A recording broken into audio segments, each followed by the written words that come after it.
Titane on tehty nyt 4 vuotta, eiköhän käydä katsoa, että mitä Titaneen salkkuihin kuuluu ja mitä he on mieltä markkinoista.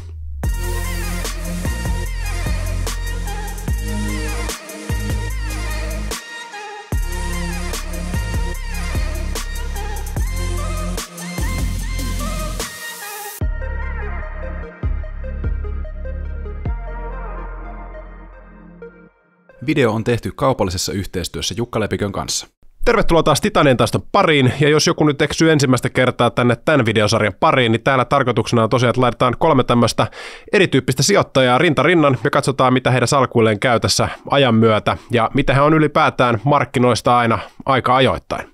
Meillä on mukana täällä Martin Paasi, hän on tämmöinen indeksimies, eli hän vetää pelkästään ETF:llä tässä kisassa. Sitten on Jukka Oksaharju, hän on taas sitten osakepoimija. Ja sitten taas kolmantena meillä on Jukka Lepikkö, joka sitten edustaa tämmöistä vähän lyhyemmän kaupankävijän aspektia tässä kisassa, eli hän sitten treidailee. Ja jos katsotaan, että mitä heidän salkkuihin nyt kuuluu tästä kisan alusta lähtien, niin kaikki on vihdoin viimein taas plussalla. Oksaharjulla näytti ainakin viime jakson kohdalla vielä vähän pahalta, kun oli otit dunkku oikein kunnolla tuossa viime vuonna, mutta nyt sitten tänä vuonna, niin sä oot itse asiassa kärjessä tämän vuoden tuottojen osalta. Taitaa olla jopa, onko itse asiassa ensimmäinen kerta, kyllä. Mun mielestä melkein jopa niin kuin aplodien paikka tässä vaiheessa, että kaveri on vetänyt sieltä niin kuin musta hevonen ohi ja johdat tällä hetkellä tämän vuoden tuottoja. Toki tämä niin kuin alusta lähtien tuotto, niin se nyt ei ole ihan niin kova kuin näillä 2 muulla sankarilla, mutta onneksi olkoon kumminkin siitä. Miten tähän Jukka on päästy tähän huikeaseen tuottoon tänä vuonna? No joo, tämä on tullut kaikille meille yllätyksenä, että ehkä ensimmäisenä niin viime vuonna salkku tuli tosi jyrkkää alas ja Tesla oli yksi niin kuin loppuvuoden kurssilaskijoista, jotka veti sitten salkkua miinuksen puolelle, mutta nyt taas tämän vuoden alussa Tesla on niin kuin melkoisen pompu ottanut takaisin ylöspäin ja se selittää paljon. Toinen on se, mistä tänään puhutaan tässä jaksossa paljon, korkojen nousu markkinoilla. Nordea on hyötynyt siitä salkussa varsin merkittävästi. Hipoo monivuotisia, jopa kaikkien aikojen huippunoteerauksia tällä hetkellä. Ja ehkä sitten kolmantena näkökulmana niin Kone on myös hieman elpynyt, eli siinä missä viime vuonna pelättiin geopolitiikkaa, miten Venäjän, Ukrainan eskalaatio, mahdollisesti Kiinan riskin kasvuun näkyy ja sen hinnoitteluun, niin koneesta on niin kuin pahimmat pelot lähtenyt viime aikoina. Ja tosiaan vielä pitää nostaa, että mullahan salama iski salkkuun ja kaverioni löytyi sieltä yritysostotarjouskilpailun kohteena. Se ei nyt teknisten syiden takia näy salkussa, mutta se on joitakin 10% plussalla ja sikäli osa tämän vuoden alun tuotoista niin on niin kuin kertaluonteisempaa, mutta sanotaan, että 20 vuotta kun näitä osakepoimintoja on tehnyt, niin ensimmäisen kerran napsahti tarjous, että joku muukin koki yhtiön omistamisen arvoiseksi. Tässä oikeastaan pähkinänkuoressa onhan täällä paljon vielä punaisia rivejä, että ei tässä kannata vielä alkaa henkseleitä paukuttaa. No miten sitten Lepikön Jukka, sä oot nyt ensimmäistä kertaa tällainen niin kuin tuossa kakkossijalla. Miltä tämä tuntuu tämmöinen raskas tappio tämän ekan 3 kuukauden aikana tänä vuonna? Ei, kyllähän mä oon aikaisemminkin ollut vuoden alussa 2. tai jopa 3. sijallakin jossain vaiheessa. Tämä on ihan normaalia, että tulokset heiluu vähän edes takaisin, mutta noin menneiden vuosien tulokset on kyllä ihan nättejä. Tässä kuitenkin 4 vuoden aikana ollaan eletty tosi mielenkiintoisessa markkinassa. Meillä on ollut kaikkien aikojen nopein karhumarkkina silloin koronadippissä. Yksi kaikkien aikojen euforisimmista markkinoista 2020-2021 ja oikeastaan kaikkea siltä väliltä. Ja tyytyväisenä voi todeta, että jokainen kalenterivuosi on päättynyt kuitenkin nätisti plussan puolelle. 2-numeroisia tuottoja ollaan kirjattu joka vuosi ja se tekee kyllä mukavaa, kun mennään vuosi kerralla eteenpäin ja se korkoa korolle efekti pääsee jylläämään. Eli siinä missä indeksisijoittamisessa ja osakepoiminnassa ne oikeastaan pakolliset välillä tulevat tappiovuodet sitä korkoa korolle efektiä pilaa ikävästi, niin se aktiivinen tapa lähestyy markkinoita, niin sillä on mahdollista ainakin niin kuin saavuttaa semmoinen tapa sijoittaa, jossa niitä tappiollisia vuosia ei toivon mukaan tuu sinne salkkuun ja sitten korkoa korolle efekti pääsee vielä voimakkaammin jylläämään. Ja se on ainakin tämän kisan aikana onnistunut mukavasti ja se näkyy tuolla viimeisellä rivillä kyllä hurjana tuottona, että tämä on tosi hyvin mennyt ja niin kuin on mukavalla tavalla korostanut sitä tapaa, että tällä on mahdollista päästä niin kuin indeksisijoittamista tai osakepoimintaa korkeampiin tuottoihin, kuten tässä ollaan nähty. No mitäs sitten meidän indeksisijoittamisen messias Martin, niin oliko tämä ihan huuhaata, mitä Lepikkö sepusti tässä näin, vai ootko samaa mieltä? No siis tunnetustihan mä en ole samaa mieltä,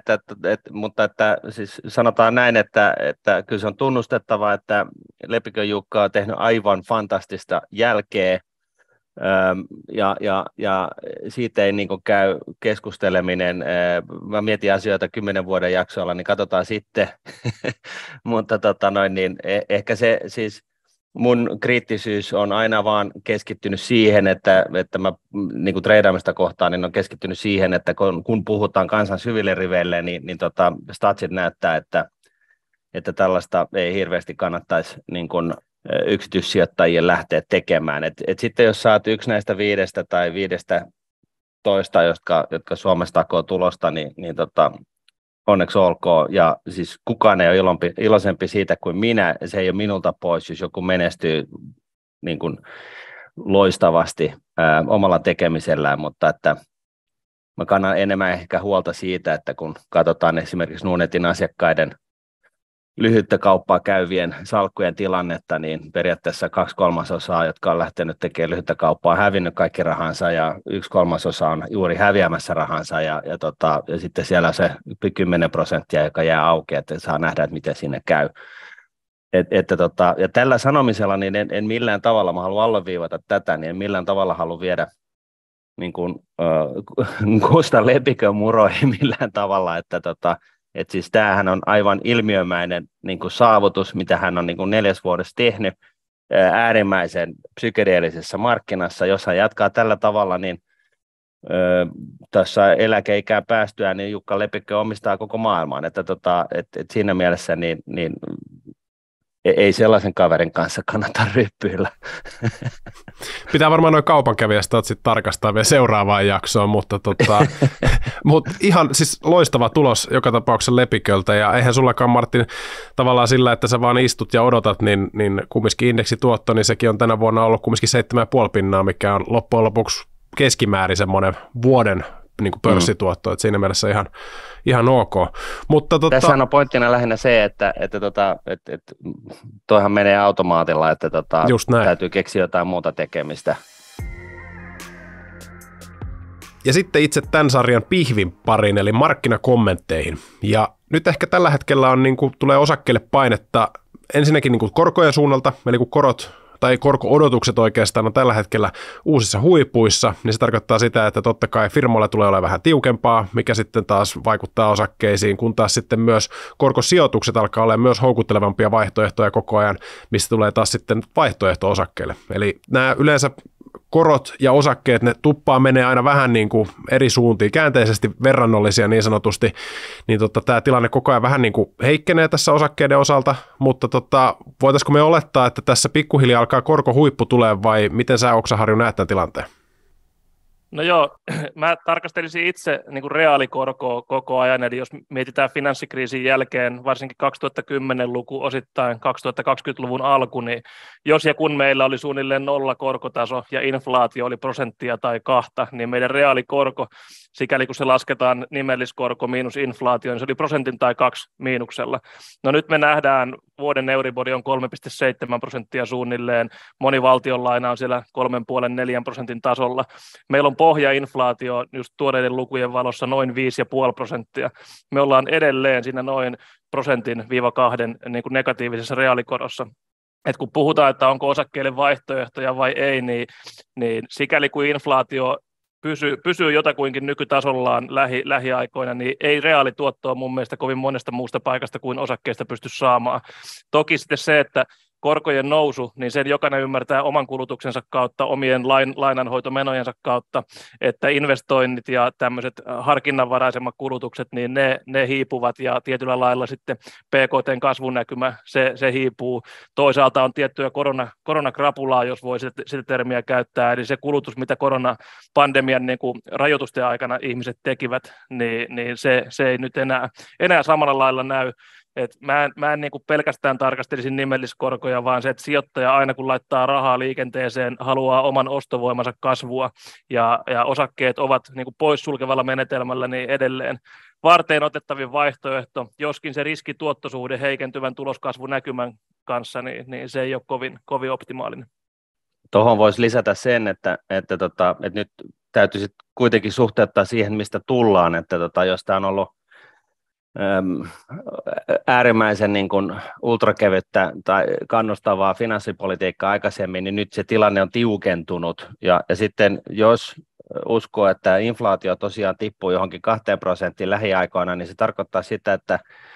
rahapolitiikka teki keskuspankin mikä tahansa, niin rahapolitiikka kiristyy aivan jäätävästi, koska silloin tullaan niin kun korot jää johonkin 3-4% ja inflaatio johonkin 2%, niin se tarkoittaa sitä, että meillä onkin yhtäkkiä positiivinen reaalikorko, ja sehän kyllä sitten niin kun jarruttaa tänne osakemarkkinoiden tavallaan hurlumheitä. Tuossa tosiaan niin Jukka totesi, nämä nousseet korot alkavat nyt tosiaan puremaan niin kuin ihmisten salkkuihin. Tuossa oli mulla Twitterissä aika pitkä ketju eri ihmisiä, jotka kertoi, että heillä oliko se nyt niin kuin tyyli hehtaarilukemaltaan näin, että jollain oli 800 euron kuukausierä, josta ennen vanhaa niin oli 109 € korkomenoja ja loput lyhennystä, ja nyt se oli niin kuin toisinpäin, eli että 700 € oli korkoa ja 200 € lyhennystä, ja jollain toisella oli taas niin kuin tonnin kuukausierä, ja korkomaksu oli jo siinä vaiheessa hänellä 1200. Että nyt se niin kuin alkaa tavallaan niin kuin puskea läpi täällä, varsinkin Suomessa, meidän niin kuin kuluttajien keskuudessa, ja se on totta kai, mähän olen näissä edellisissä jaksoissa niin puhunut just siitä, että ensinnäkin niin meillä on osakekupla, se, että koska se puhkeaa, niin sitä ei tiedä kukaan. Mä en ole koskaan väittänyt tietäväni, päinvastoin kuin mitä Puttonen tuolla Twitterissä mesoo. Mutta joka tapauksessa niin nyt niin kuin on kasvava määrä syitä sille, että se kupla ainakin näin suomalaisen silmin katsottuna niin voisi puhjeta, tai sitten se jatkuu, mutta joka tapauksessa niin sikäli mikäli keskuspankin kiristävä rahapolitiikka jatkuu, niin tässä on niin kuin vuoden takaisesta siirrytty erilaiseen markkinaan, jossa siis ultra kannustavasta rahapolitiikasta on siirrytty tiukentamiseen, ja näin ollen niin nyt kun myöskin kuluttajien elämä ihan konkreettisesti niin kuin alkaa hankaloitumaan, niin se siitä sitten pari vuotta eteenpäin, niin se alkaa sitten syömään myöskin konepajojen tilauksia ja sun muuta. Että katsotaan miten käy. Lepikö Jukka varmaan, niin odotan innolla hänen kommenttiaan tästä asiasta, mutta tällaisena niin kuin kaverina, joka miettii asioita niin kuin 5 ja 10 vuoden erissä, niin näyttää edelleen siltä, että nyt sitten on vähän niin kuin pilvistä horisontissa, mutta että siitäkin huolimatta niin jää nähtäväksi, koska nyt sitten mahdollinen korjausliike tulee. Sanoit tuossa Martin avainsana, että markkina on muuttunut, ja ehkä just niin kuin Lepikön näkökulmasta, niin tämä markkinan muuttuminen, tämä voidaan ottaa vastaan tavallaan eri tavalla kuin sitten esimerkiksi vaikka indeksisijoittaja tai osakepoimija, niin miten sä Lepikkö näet, että vaikuttaako tämä niin kuin treidaajan näkökulmaan, millä tavalla tämä markkinan muutos nyt, mitä ollaan nähty? Joo, kyllä tosiaan toi korkojen nousu on mun mielestä ollut se, niin kuin jos viime vuotta mietitään, niin se tärkein asia, minkä takia me nähtiin niinkin paljon laskua tuolla indeksien puolella, että se yksi ja merkittävin tekijä siinä indeksilaskussa on ollut nimenomaan tuo korkotason vahva nousu, ja käytännössä oikeastaan siinä vaiheessa, kun tuolla Jenkeissäkin se korkojen nousu loppui lokakuussa, niin indeksit pohjasi silloin. Se, mitä ollaan nähty sen jälkeen, on ollut aika mielenkiintoista kyllä tuolla korkomarkkinoilla ja osakemarkkinoilla. Se korrelaatio ei ole ollut enää ihan niin tiukka. Eli tosiaankin, jos katsoo tuosta kuvaajasta, niin toi sininen on toi Jenkkien 2-vuotinen velkakirja ja sen korko. niin nähdään, että se huippu oli tuolla loppusyksystä, ja sen jälkeen mentiin tuommoista sivuttaisliitoa, ehkä pikkasen laskevia korkoja nähtiin, se tuki osakemarkkinoita, osakemarkkinat nousi aika rajusti sieltä lokakuun pohjista, että sieltä ihan pohjapiikistä tuohon helmikuun huippulukemaan, niin justiinsa 20% noustiin tuolla SP500-indeksin puolella. Ja nyt viime viikkojen aikana on nähty uudestaan niin keskuspankkien ohjauskorko-odotuksissa, kun olisi lyhyissäkin koroissa vahvaa liikettä ylöspäin, ja ollaan noustu uusiin huippuihin. Ja siinä mielessä, miten osakemarkkina on siihen reagoinut, niin on nähty kuitenkin sen verran resilienssiä, että vaikka siitä helmikuun huipuista ollaan laskettu semmoinen 5% vähän päällä SP500 puolella, niin ollaan kuitenkin vielä se noin 13% niiden lokakuun pohjien yläpuolella. Eli samaan aikaan, kun korot nousi uusiin huippuihin, niin osakemarkkina ei ole vieläkään niin kuin lähellä uusia pohjia. Eli jonkunlaista resilienssiä näkyy niin kuin markkinan kautta, ja se dynamiikka siitä viime vuoden niin kuin superheikkoudesta on ehkä pikkasen muuttunut. Että se on niin kuin se positiivinen asia, minkä tällä hetkellä voi poimia tuosta näiden korrelaatiosta. Mutta kuten tuossa alustavat puheenvuorot sitä ihan hyvin pohjasi, että mitä pidempään nämä korot pysyy korkealla ja näin korkealla, niin sitä enemmän painetta ne tuonne talouden puolelle kyllä tuo. Ja se paine ja se vaikutus ei tule saman tien läpi sieltä, johtuen siitä, että esimerkiksi nämä asuntolainat, mihin Martti viittasi, niin ne tarkastetaan vaan kerran vuodessa, ja se vaikutus tulee vasta siinä vaiheessa läpi. Siinä kestää aikaa, mutta sama hengenveto on ehkä sanottavaa, että jos olisi silloin viime vuoden alussa sanonut, että korot tulee olemaan Jenkeissä kohta yli 5%, Euroopassa mennään tuolla 3-4% parhaimmillaan, niin ensinnäkään kovin moni ei olisi uskonut siihen, että ne tulee olemaan, ja sitten jos olisi niin kuin kysynyt, että minkälaisessa taloustilanteessa mennään, niin helposti se vastaus olisi tullut, että ei Euroopan tai Jenkkien talous, joka on niin velkainen, niin voi kestää tuommoisia korkoja. Niin ainakin toistaiseksi se, mitä markkina tuntuu hinnoittelevan, ja se yleinen fiilis, mikä ehkä niin kuin on kollektiivisesti havaittavissa, niin vaikuttaa siltä, että ehkä se talous kuitenkin kestää niitä yllättävänkin korkeita korkoja ainakin paremmin kuin mitä oltaisiin pelätty ehkä vuosi tai kaksi sitten, kun elettiin siinä pitkässä matalien tai nolla tai jopa miinuskorkojen maailmassa. Ja puhe oli, että ei ikinä voida enää palata sinne 3, 4, 5%, niin tuntuu siltä, että kyllä jos markkinan puolelta löytyy resilienssiä, niin myös tuolta niin kuin talouden puolelta löytyy sitä resilienssiä, ja ei vaikuta siltä, että ainakaan mitään isompaa romahdusta nopeassa aikataulussa olisi tulossa talouden puolella huolimatta näistä korkeimmista koroista. Tähän oikeastaan mielelläni kuulisin myös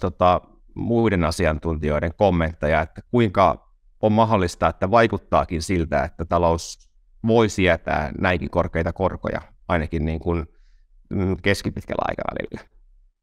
No joo, mä luulen, että se niin kuin vastaus tuohon on oikeastaan se, että siinä kestää sen niin kuin korkovaikutuksen niin kuin jalkautumisessa. Että niin kuin sä sanoit tuosta niin kuin asuntolainojen koroista, niin nehän on tullut vasta niin kuin nyt niin kuin viimeisen puolen vuoden aikana alkanut jalkautua ihmisten elämään, ja yhtä lailla niin kuin valtion tason lainoissa, niin vähän sama juttu, että jos siellä Suomen valtion niin kuin lainasalkun duraatio on jossain, eli siis keskimääräinen takaisinmaksuaika on jossain, no itse asiassa nyt mä en tiedä yhtään, mutta olisiko se jossain 3 ja 5 vuoden välillä. Se on 7 vuotta, just sattumalta viime viikolla postasin graafin. Okei, hyvä. Tasan 7 vuotta tällä hetkellä. Euroalueella keskimäärin 8,5 vuotta, Suomessa 7 vuotta on tuo keskimääräinen juoksuaika. Niin sitä mukaan, kun valtio joutuu niin kuin rahoittamaan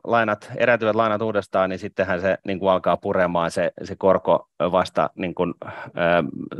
kuin valtiolle. Et jos oltaisiin otettu se 100 vuoden laina joskus 1,5–2 vuotta sitten, niin silloinhan tällä korkonousulla ei olisi ollut mitään merkitystä siihen lainaan. Mutta siis lyhyestä virsi kaunis. Mä luulen, että siinä niin kuin siis reaalitaloudessa se niin kuin korkonousu kestää ennen kuin se jalkautuu. Ja sitten taas markkinoilla niin on niin kuin siis mun käsityksen mukaan niin kuin hyvin kaksijakoinen niin kuin tulkinta tästä tilanteesta, ja toinen puoli on sitä mieltä vahvasti, että ei tällä korolla ole mitään merkitystä, ja jotkut uskoo, että sitten jos tulee jotain ongelmia, niin keskuspankki tulee ja pelastaa, ja sitten on tämä toinen porukka, joka on sitä mieltä, että ei toi niin kuin hyvin lopu, mutta nähtäväksi jää. Niin mä nostaisin ajatuksen tasolla nyt sen, kun tässä vilautellaan 4, lähes 5% korkotasoa, niin joku varmaan miettii, että miksi sijoittaisin riskillä suoraan osakesijoitukseen, jonka osinkotuotto on vaikka 4 tai 5%, jos se olisi saatavissa se sama kassavirta vuosittain riskittömänä korkotuottona. Mutta eihän käytännössä suomalainen yksityissijoittaja, niin ei hän pysty nyt tallettamaan mihinkään niin kuin järkevän talletussuojan piirissä olevaan 4 tai 5% korolla, vaan tässä mennään ehkä enemmän niin kuin pankkitoiminnan perusrakenteisiin, rahoituskatteeseen, eli se raha, millä rahaa lainataan ulos, se korko on nyt täällä 4,5–5%, mutta vuodenvaihteen tienoilla viime vuoden lopussa katsoin Suomen Pankin niin kuin edelleen viimeisimpiä tilastoja, niin määräaikaisten talletusten korko uusien nimenomaan niin oli 1,8–1,9% per vuosi, ja käyttötilit, missä vaikka meillä jokaisen palkka maksetaan käyttötilille lähtökohtaisesti, niin se oli 0,2 suunnilleen se vuosikorko, eli tavallaan se, mihin yksityissijoittaja pystyy korkomarkkinoilla nyt välittömästi ja helposti sijoittamaan, niin ei ne ole näitä 4–4,5% kohteita. Toki se, että nyt on lainakorot nousseet, niin se marginaali, niin kuin nähdään pankkien tuloskehityksessä ja tulevaisuuden arvioissa, niin se korkokate, niin se marginaali on leventynyt talletuskorkojen ja lainakorkojen välillä. Että se on niin kuin tämän vuoden mielenkiintoinen teema, että kuinka korkealle talletuskorot nousevat, on se sitten määräaikaistalletus tai käyttötilillä oleva raha, mutta se perusprinsiippi, että edelleen tässä markkinassa niin osakesijoitukset puoltavat sillä, että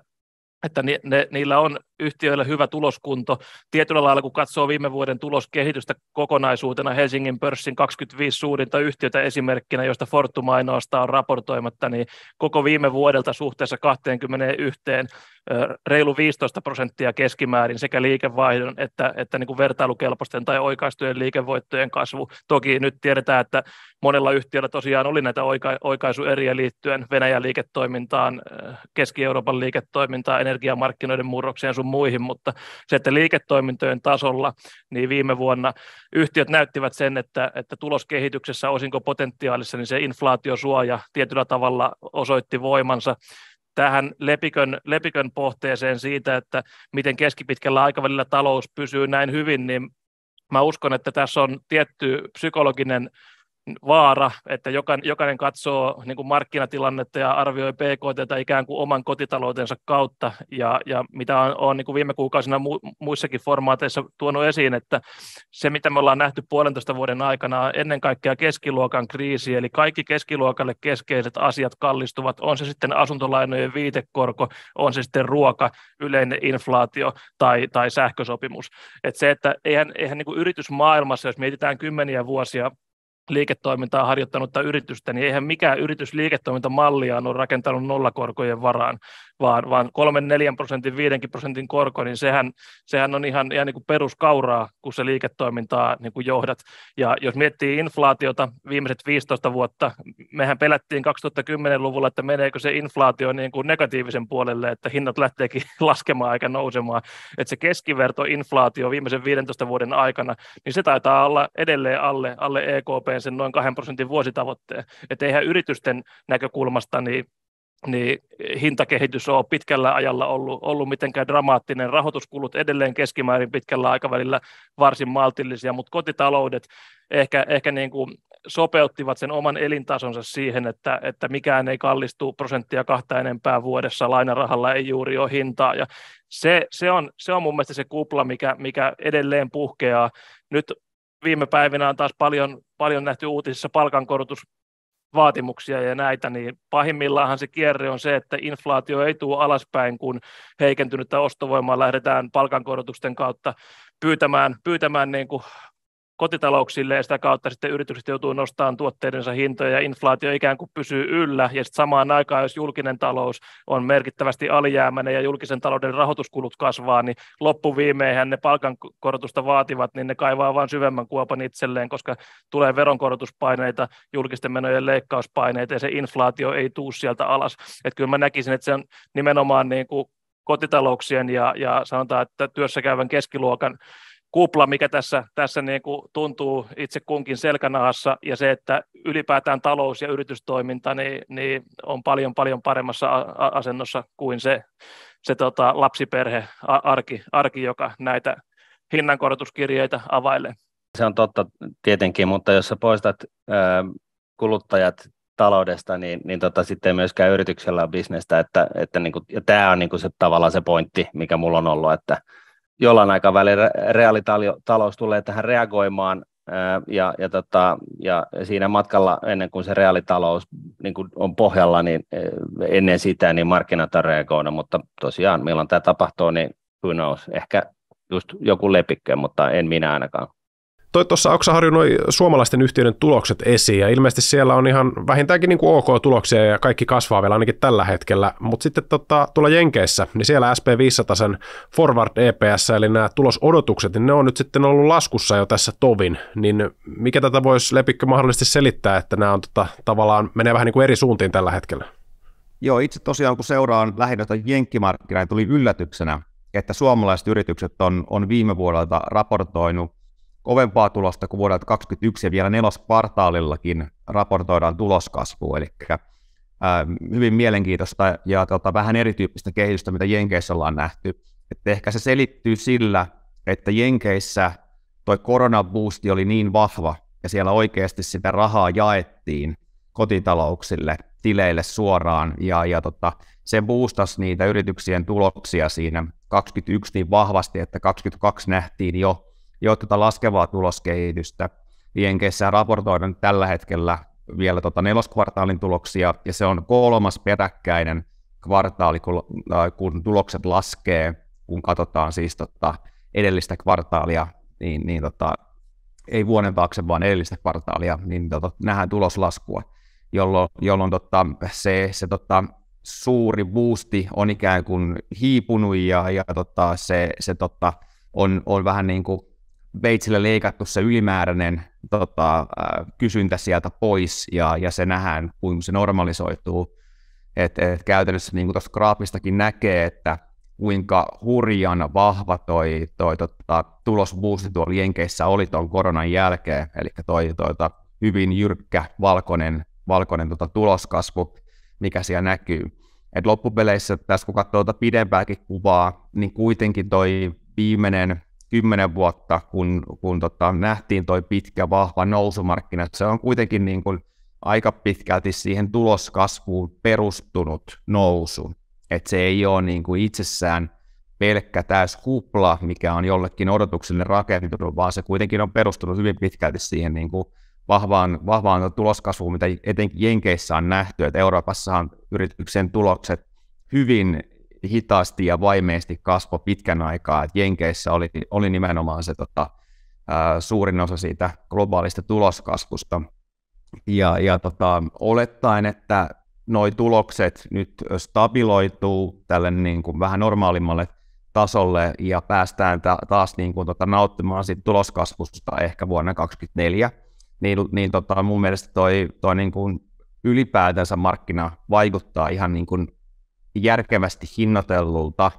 etenkin jos ne kaikista kalleimman arvostuskertoimen yritykset poistaa sieltä, eli se SP500 ja etenkin se ehkä top 10, top 20 yhtiöt, ne on edelleenkin hyvin niin kuin, haastavasti arvostettuja tällä hetkellä, mutta jos katsoo yhtään niin kuin sinne syvemmälle ja laajemmin sitä jenkkimarkkinaa, niin sieltä löytyy ihan niin kuin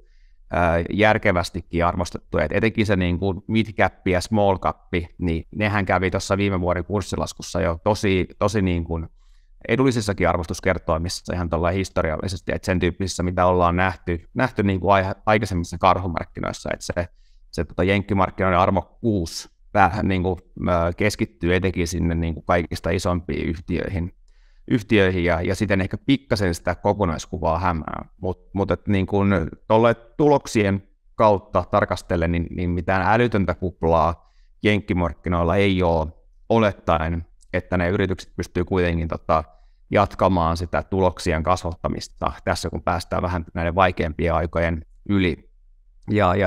Tässä on hyvä huomioida se, että nyt kun eletään vuotta 2023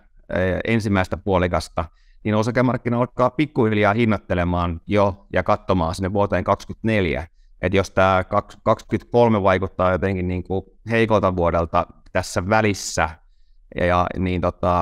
on hyvä muistaa sijoittajan se kuitenkin, että pikkuhiljaa aletaan niin kuin miettimään sitä vuotta 2024, ja voisiko siellä sitä tuloskasvua olla taas horisontissa. Se on hyvä pitää mielessä. No tämä nyt mitä Lepikkö tässä jorisi, niin ilmeisesti Suomessa kumminkin on näkymät hieman erilaiset, vai kuinka on Oksaharju? No joo, katsotaan Helsingin pörssin 25 suurinta yhtiötä, joista tosiaan Fortum ainoastaan on kuvaushetkellä raportoimatta, niin Kesko, Nokian Renkaat ja Stora Enso ovat ohjeistaneet, että liikevoitto näillä näkymin laskee alkaneena vuonna. Toki yhtiöt ennustavat ja arvioivat hieman eri sanankäänteen, osa antaa numeerisen arvion, osa niin kuin pelkän sanallisen, ja esimerkiksi Nesteen osalta niin on hyvinkin yleisluontoinen guidaus, mutta se, että työlukuna yli 80% suuryhtiöistä näkee, että liikevoitto joko pysyy viime vuoden hyvällä tasolla tai valtaosa näistä sanoo, että kasvaa, osa jopa sanoo, että kasvaa merkittävästikin alkuvuoden puolella, niin kyllä tämä antaa niin kuin kotimaiselle sijoittajalle hyvän pohjan. Toki nyt muistetaan, että kuluvalla vuosikymmenellä niin meillä on ollut pandemiaa ja meillä on ollut sodan eskaloitumista, korot ja inflaatio ja moni muu asia. Että se, mitä helmikuussa tiedetään, niin loppuvuonna ollaan aika paljon viisaampia, toivottavasti valoisammissa merkeissä kuin viime vuosina, miten vuosi tosiasiassa kehittyy, mutta kotimaisten yhtiöiden osalta niin ehkä tässä nyt nähdään se, minkä Martinkin sanoi tuossa, että kotitalouksien hiipuva ostovoima ja luottamus talouteen ja muu, niin alkaa näkyä. Ehkä se on tuossa Keskon tulosohjeistuksessa nyt se, että Kesko on hyvin vahvasti kotimaan markkinoilla ja kuluttajista riippuvainen, ja Nokian Renkaat toki osaltaan myös, mutta suurempi asia heillä on se Venäjän tuotantokapasiteetin ja markkinan menettäminen ja uudelleen sitten jalansijan rakentaminen uudella tehdaskapasiteetilla ja yhä voimallisemmin länsimarkkinoilla, mutta suuressa kuvassa, niin jos mietitään niitä pelkoja, mitä on ollut viime vuonna talouden lamaantumisesta tai syvästä taantumasta tai kaiken seisahtumisesta, niin eipä oikeastaan tämän tyyppisiä ohjeistuksia olisi vielä muutama kuukausi sitten uskaltanut veikata, että yhtiöt näkee tämän vuoden näin hyvän. No tuosta sun puheenvuorosta päästäänkin aika näppärällä aasinsilalla tuohon taantumakeskusteluun, eli taantumahan on ollut tämmöinen buzzwordi tässä ja nyt viimeisen vuoden parin ajan varmaan ainakin, niin nyt sitten loppujen lopuksi niin taantuma-odotukset on pikkuhiljaa hiipumassa, ja jos tätä kuvaa katsoo tässä, niin markkinapohjatkin on aika näppärästi suurin piirtein tuonne näihin piikkeihin osunut, eli voisiko olettaa, että nyt kun sitä taantumaa ei enää odotetakaan, niin pikkuhiljaa osakemarkkinatkin pystyisi tästä lähteä elpymään, vai mitä mieltä sä oot, Martin, että onko taantuma tulossa edelleen vai jätetäänkö väliin? No kyllä mä luulen, että se on tulossa, mutta nyt on taas niinku kyse siitä, että miltä aikaväliltä puhutaan ja näin, mutta että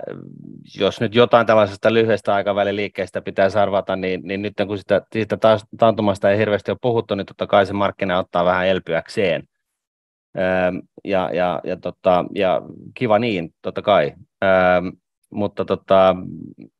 henkilökohtaisesti niin tässä niin kuin tämä aversio ja tämä niin kuin pelko tästä, tai siis tämä taantuman tulemisen, jollain aikavälillä tulemisen niin kuin luotto on niin kuin lähinnä siinä, että tässä on vedetty niin kuin rahapolitiikalla elvytettyä markkinoita, varsinkin Euroopassa, mutta myöskin totta kai Yhdysvalloissa, siihen päälle sitten nyt vielä nämä niin kuin noin lähes 6 000 miljardin niin kuin helikopterirahat ja muut toimenpiteet, joilla siis boostattiin silloin sitä korona-aikaa. Että se raha on ollut niin historiallisen niin kuin tapissa, siis se on ollut niin kuin poikkeuksellisen löysää. Se rahapolitiikka samalla kuin finanssipolitiikalla, eli siinä, missä päätetään siitä, että mihin se raha menee ja mitä sillä tehdään ja eletäänkö velaksi ja niin kuin, kulutetaanko se raha tuhkana tuuleen vai tehdään jotain järkeviä investointeja, jotka jonain päivänä tuottaa jotain, niin se on valitettavasti ollut sitä edellistä, eli ollaan helpon rahan aikana, niin ei olla tehty investointeja siinä määrin, mitä olisi ollut toivottavaa. Sitä ei ole tehty osittain sen takia, sitä kapasiteettia on ollut tarpeeksi jo muutenkin, ja näin ollen niin kuin myöskään tällaista tuottavuusloikkaa ei olla saatu, varsinkaan Suomessa. Ja kaikesta näistä niin seuraa niin kuin tavallaan sellainen niin kuin lopputulema, että jos niin kuin Euroopan talous, Suomen taloudesta puhumattakaan, niin siellä on niin kuin periaatteessa jätetty kaikki tällaiset niin kuin oikeat tekemiset tekemättä, koska raha on tullut ikkunasta ovista joka tapauksessa, niin nyt sitten kun sitä rahojen tulemista aletaan jarruttamaan ja itse asiassa pakittamaan, niin mun on vaikea nähdä, että tässä on niin kuin mitään muuta ulostuloa kuin se, että me niin kuin päädytään taantumaan tai sitten vedetään sellainen niin kuin tupla- tai kuittityyppinen keskuspankkien osalta, eli laitetaan vielä enemmän rahaa, kunnes tämä koko himmeli räjähtää silmille. Mutta että se, niin kuin, se tärkeä pointti on se, että vaikeita päätöksiä on jätetty tekemättä, niitä on jätetty tekemättä todella pitkään, ja siis talouttahan pystyy kasvattamaan velalla, BKT kasvaa, jos ottaa velkaa ja pyörittää sitä siellä taloudessa jonkun aikaa, niin kauan kuin sitä rahaa ylipäätänsä on siellä, niin siis BKT on kasvanut, mutta niin kuin me tiedetään Japanin esimerkistä, niin määrällisellä elvytyksellä ei saada aikaiseksi tuottavuusloikkaa, tuottavuuden kasvua, ja se tuottavuuden kasvu on se kaiken oikean niin kuin reaalisen talouskasvun ydintä, siitä ei pääse yhtään mihinkään, ja niin kauan kuin tuottavuus ei kasva, niin on vähän niin kuin järjellisesti vaikeaa ymmärtää, mihin tämä niin kuin tavallaan jatkuva osakemarkkinanousu perustuu, ja näin ollen päädytään siis siihen, että tähän mun tulkintaan siitä, että taantuma tulee jossain vaiheessa, ja sitten heti kun se on tullut, ja saatu kunnolla ilmat pihalle, niin se on niin kuin tosi hieno hetki, koska silloin kaikki on ihan sysimustaa, niin silloin tietää, että tästä eteenpäin taas niin sitten mennään, mutta ennen sitä niin tämä on tällaista kärvistelyä, mutta taas kerran, niin kuin aina, niin painotan sitä, että minä en ole nyt sanomassa, että ensi viikolla on taantuma tai lamasta puhumattakaan. Minä en tiedä, väitän, että kukaan muukaan ihminen täällä maan päällä ei tiedä, kukaan ei tiedä, mutta että niin kuin, sen tuleminen olisi niin kuin tervehdyttävää, mutta hyvinkin traumaattista kaikilla yhteiskunnan aloilla syystä, että se on tosi ruman näköistä, jos ja kun se tulee. Sulla on, Lepikkö, varmaan vähän positiivisempi näkemys tuon markkinakehityksen suhteen, ainakin ollaan tuolla Traders Clubin puolella puhuttu jonkun verran näistä jutuista, niin miten sä näet tämän taantuma-odotusten kääntymisen? Joo, tosiaankin, jos verrataan vaikka siihen, kuvattiin 3 kuukautta sitten, silloin marraskuun lopussa, ja mietittiin näitä samoja asioita. Minä ja Oksaharju oltiin silloin aika optimistisia talouskehityksen suhteen, ja nyt niin kuin mitä on tapahtunut tässä viimeisen 3 kuukauden aikana, niin selkeästi ollaan oikeastaan nähty niin kuin näissä lyhyen aikavälin indikaattoreissa käännettä parempaan, eli talous- ja makroluvut, mitä ollaan saatu, niin on ennemminkin yllättänyt positiivisesti viime aikoina, ja ehkä siitä niin kuin syksyn jos ne valuu niin kuin alaspäin, niin on kääntynyt uudelleen nousuun. Et siellä niin kuin selkeästi nähdään piristymistä, ja mihin mä itse niin kuin olen kiinnittänyt kaikista eniten ehkä huomioon, niin on se, että se muutos siinä kuluttajaluottamuksessa on ollut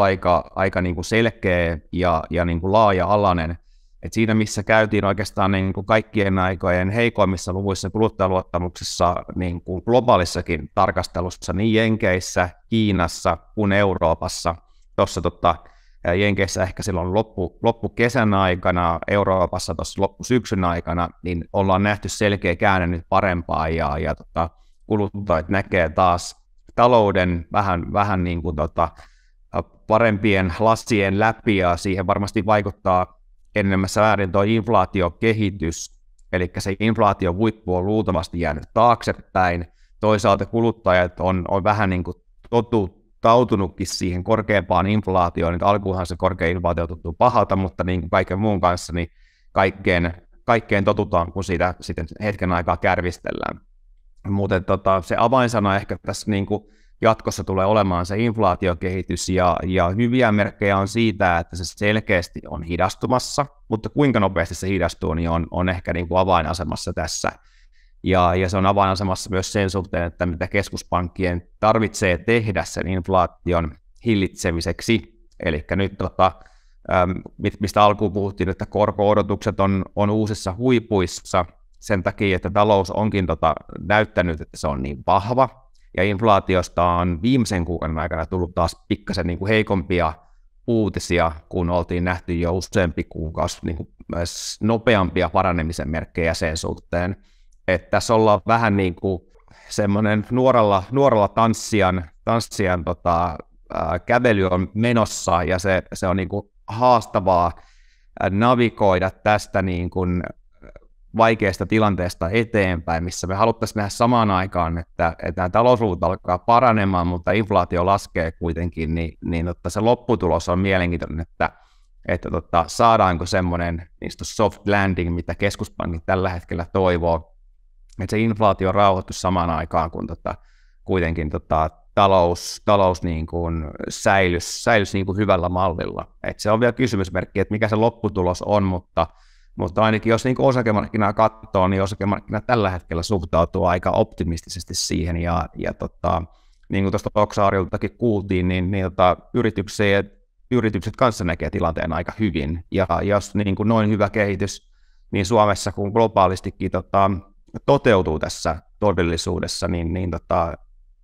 en usko ainakaan mihinkään syvempään kyykkyyn, että se, että me tehtäisiin uusia pohjia, mentäisiin sinne lokakuun pohjien alapuolelle, niin se kyllä vaatii sen, että taloudessa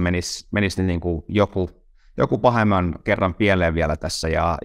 yrityksen tulokset lähtisivät selkeäseen laskuun.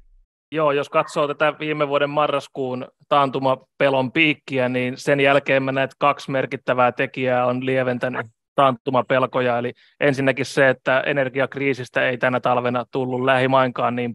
pahaa kuin pelättiin. Pikemminkin kun talvi koitti, niin energiamarkkinoiden tilanne helpottui. Ja toinen on se, että Kiina on sitten muuttanut talven aikana ja loppuvuoden aikana pandemiapolitiikkaansa, ja kenties se Kiinan talouskasvun,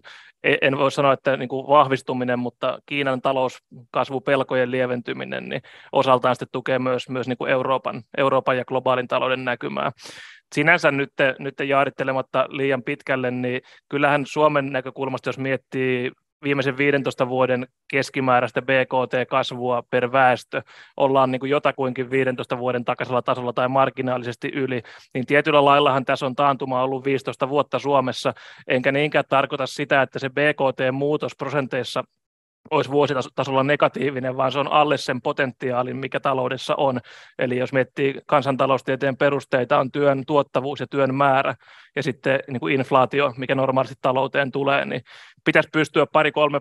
kasvattamaan tuottavuutta ja työn määrää yhteensä, ja sen päälle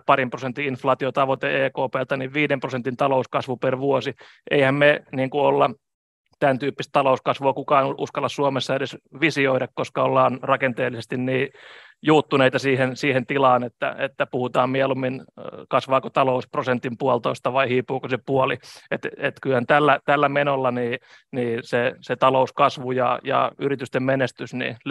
löytyy yli ajan jostain aivan muualta kuin täältä. Sitten totta kai tuttuun tapaan taas loppuun, että mitä Titanit on mieltä markkinakehityksestä vuoden loppuun mennessä. Aloittaako Lepikkö vaikka sieltä?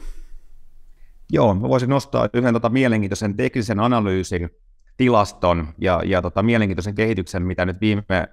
viikkoina ollaan nähty tuolla markkinoilla. Eli tosiaankin ollaan saatu niistä Golden Cross, eli 50 liukuva keskiarvo on noussut takaisin tuon 200 päivän liukuvan keskiarvon yläpuolelle. Ja tämä on tosi harvinaista, että näin tapahtuu, koska ensinnäkin, että se saadaan laskemaan sen alapuolelle, niin yleensä vaatii jonkunlaista isoa korjausliikettä tai karhumarkkinaa. Jos tarkastellaan nyt niitä kertoja, kun ollaan oltu todellisessa karhumarkkinassa, eli ollaan laskettu yli 20% sieltä edellisistä huipuista, ja sen jälkeen, kun saadaan se seuraava Golden Cross, eli se 50 ylittää sen 200 liukuvan keskiarvon, niin sen jälkeen ei ole 1950-luvulta lähtien, kun tarkastellaan, niin kertaakaan tehty enää uusia pohjia. Eli se karhumarkkina on päättynyt siihen ja aina ollaan menty uusiin huippuihin sen jälkeen. Eli ihan tällaisen niin kuin teknisen analyysin tilastona niin mielenkiintoinen ja siinä mielessä merkittävä, että se kuvastaa sitä sijoittajakäyttäytymistä. Ja nyt kun potentiaalisesti tullaan ulos siitä karhumarkkinasta, eihän silloin koskaan tunnu siltä, että kaikki on hyvin ja tästä taas niin kuin tulokset kasvaa ikuisesti. Ja siihen se perustuukin, että markkina ei ole silloin vielä niissä uusissa huipuissa, kun kaikki ei ole vielä hyvin, vaan niin kuin se on vasta siintää siellä potentiaalisessa niin kuin tulevaisuudessa, että kaikki näyttää hyvältä. Mutta niin jos ihan katsotaan vaan, niin kuin, että mitä se hinta tekee siellä kurssigraafeilla, niin siitäkin voi niin kuin vetää niin kuin jonkinlaisia johtopäätöksiä, ja etenkin näitä historiallisia tilastoja tarkastellen, niin on niin kuin hyvin mielenkiintoista, että kertaakaan ei ole enää tehty uusia pohjia, kun tämä tapahtuma tapahtuu tuolla markkinoilla. Ja samaan aikaan niin kuin tästä graafista näkyy, niin myös se 12 kuukauden tuotto siitä hetkestä, kun se crossi tapahtuu noiden liukuvien keskiarvojen suhteen, niin 94% kerroista ollaan korkeammalla, ja se mediaanituotto ja keskimääräinen tuotto on 16% siitä hetkestä eteenpäin. Eli uskon vahvasti siihen, että niin kuin muun muassa tämänkin tilaston perusteella, niin osakemarkkinoilla on erittäin hyvä potentiaali mennä ylöspäin tämän vuoden aikana, ja veikataan siis nousua vuodelle 2023. Mites Martin, sulla ainakin tämän jakson kommenttien perusteella, niin olet suhteellisen karhuna edelleen, niin odotatko myös laskevia kursseja tälle vuodelle? No kun mä en oikeasti tiedä tuosta hölkäsen pölöistä, mä olen huolissani näistä niin kuin reaalitalouden kummituksissa, mitä täällä on niin kuin taustalla ja mikä on niin kuin käynnissä. Vähän niin kuin tänkkeri on mun silmissä niin kuin kääntymässä tosi hitaasti, mutta on kuitenkin ja karahtamassa karille, koska se osuu, niin en tiedä. Mutta sitten ehkä se punchline tässä, että mähän en myöskään sano, että nyt kannattaa olla pois markkinoilta, vaan siis se mun viesti on se, että koska minäkin tiedän, että en tiedä, niin ei sitä kannata niin kuin veivata sitä salkkua niin kuin suuntaan jos toiseen. Ja näin ollen, niin vaikka mä oon huolissani niin kuin talouden tulevaisuudesta ja varsinkin Suomen talouden tulevaisuudesta, niin siitäkin huolimatta, niin eihän siis pitkäjänteisen säästäjän kannata niin kuin näistäkään puheista välittää ja hötkyillä, vaan niin kuin jatkaa sillä valitsemallaan polulla. Entäs sitten oksaharju? Sulla ainakin tämä vuosi on lähtenyt hyvin käyntiin, niin vedetäänkö long only -salkulla edelleen hyvin vahvasti vai ajatko tehdä muutoksia? No mennään toistaiseksi näillä, mitä on, ja maltillisesti lepikön jalanjäljissä tämän markkinan näkemyksen osalta. Että mä uskon, että keskuspankkipolitiikasta saadaan loppukesään mennessä, ehkä jo juhannuksen tienoilla ensimmäisiä signaaleja siitä, että kiristämissykli alkaa lähestyä loppuaan, ja kun tiedämme, että markkina katsoo sen 6-12 kuukautta eteenpäin tai pyrkii arvaamaan kehityksen, niin ollaan potentiaalisesti korkeammalla loppuvuonna kuin nyt, mutta kuten sanottua, tähän vuosikymmeneen on mahtunut monenlaista markkinamuutosta, ja tässä vaiheessa kyseessä on enemmän arvaus ja toivomus kuin mikään tietoon perustuu. Hyvä, ja kiitoksia taas näistä kommenteista. Odotellaan taas kvartaali eteenpäin ja suurin piirtein seuraavan tuloskauden jälkeen sitten istahdetaan alas tällä kokoonpanolla ja ihmetellään, että mitä markkinoilla on tapahtunut ja tulee mahdollisesti tapahtumaan. Mutta kiitoksia myös sinne kameran toiselle puolelle. Muista pistää peukkua, jos tämä video oli sun mielestä mielenkiintoinen. Muista pistää kanavaa tilaukseen, jos et ole sitä vielä tehnyt. Pistä kommentteja, mitä mieltä sä oot itse tästä koko markkinahurlumeista tai onko markkinahurlumeita ollenkaan näkyvissä. Nähdään ensi kerralla ihan normaali tapa. Morjens! Moi moi! Moro! Moi!